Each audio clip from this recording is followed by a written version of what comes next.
கண்ணாடி பாட்டில உடைத்து எரிஞ்சது யார்? இந்த கைதை கைது செய்யணும். இல்லை என்றால் ஆறு மக்கள் இங்கே உட்கார்ந்துட்டு இருப்பேன். இது ஒரு செட்டிங் தான். தாவேகா பொறுத்தவரை செட்டிங் அது ஒரு செட்டிங். அது அப்படிதான் நடக்கும். ஏன்னா இவங்களே பாட்டில் விட்டு எரிய விட்டு சிம்பத்தியை கிரியேட் பண்ணி இப்ப பாஜக ஆர்எஸ்எஸ் காரங்க பண்ணுவாங்கல்ல, பெட்ரோல் பம்ப் அவங்க வீட்டுக்குள்ள அவங்களே வீசிக்குவாங்க. அப்புறம் போயிட்டு என்ன பண்ணுவாங்க, போலீஸ் புரோட்டோகால்னு கேட்பாங்க. இஜட் பிளஸ் செக்யூரிட்டி கொடுங்க, ஒய் பிளஸ் கொடுங்க, எக்ஸ் பிளஸ் கொடுங்கன்னு கேட்பாங்க. அந்த மாதிரி ஒரு செட்டிங் தான்.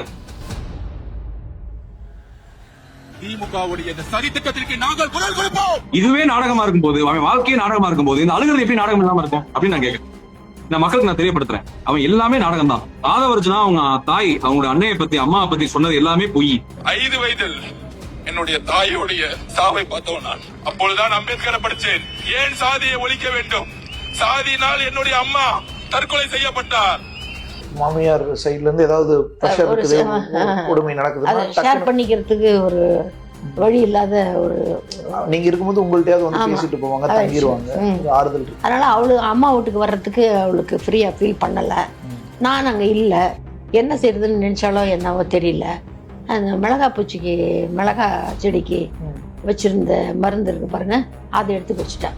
ஜனநாயகன் படத்துக்கு விஜயோட ரசிகர்கள் என்ன பண்ணிருக்காங்க, 2000-3000 சொல்லி விஜய் ரசிகர்கள் மத்தியில தாவேகா கட்சியின் மத்தியில வசூல் போட்டிருக்காங்க.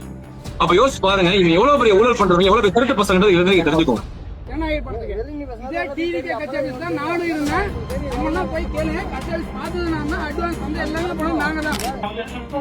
பழனியில அந்த வேட்பாளர் விஷயம் பாத்தீங்கன்னா தாவேக்காலே அது ஒரு பிரச்சனை உருவாக்கி இருக்கு. இதுல இங்க பழனி சட்டமன்ற தொகுதியை பொறுத்த வரைக்கும் உழைத்தவங்களுக்கு உரிய அங்கீகாரம் கிடைக்கல.